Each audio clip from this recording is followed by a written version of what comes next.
J'ai 43 ans, j'ai travaillé dans le privé, dans le public, en indépendante. À qui je dois m'adresser en premier pour ma retraite?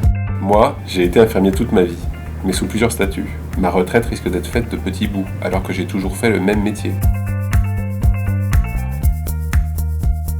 On appelle multicotisants ou polypensionnés les personnes qui dépendent ou ont dépendu de plusieurs régimes de retraite. En principe, calculer sa retraite de polypensionné, c'est simple.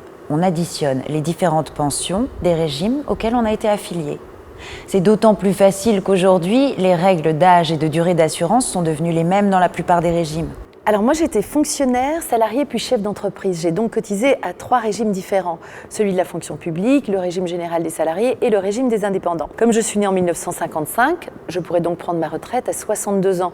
Je devrais totaliser 166 trimestres de cotisation si j'ai bien compris. Ce sont donc les mêmes conditions pour les 3 pensions. Vous avez raison, mais attention, vous ne pouvez compter que 4 trimestres par an. Même pour les années où vous avez cotisé à plusieurs régimes. Et les majorations, si vous avez eu des enfants, c'est pareil. Elles ne comptent aussi qu'une fois. Ce que j'ai du mal à comprendre, c'est comment mes pensions vont être calculées.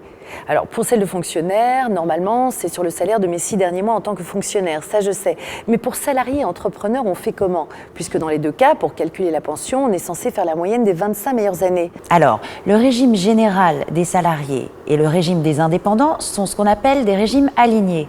C'est-à-dire que leur fonctionnement est coordonné. On prendra donc 25 ans en tout pour les 2 régimes et pas 25 ans dans chaque. En revanche, on ne prendra pas en compte vos années de fonctionnaire dans ce calcul, puisque ce n'est pas un régime aligné. D'accord, donc si je comprends bien, je vais recevoir 3 pensions différentes. Une de la fonction publique calculée de façon indépendante et 2 autres du régime général des salariés et du régime des indépendants calculées de façon coordonnée. Mais alors à ce moment-là, à qui je vais demander ma retraite? Vous aurez 2 demandes à faire. Une à la caisse de retraite des fonctionnaires et une seule pour le régime général et le régime des indépendants.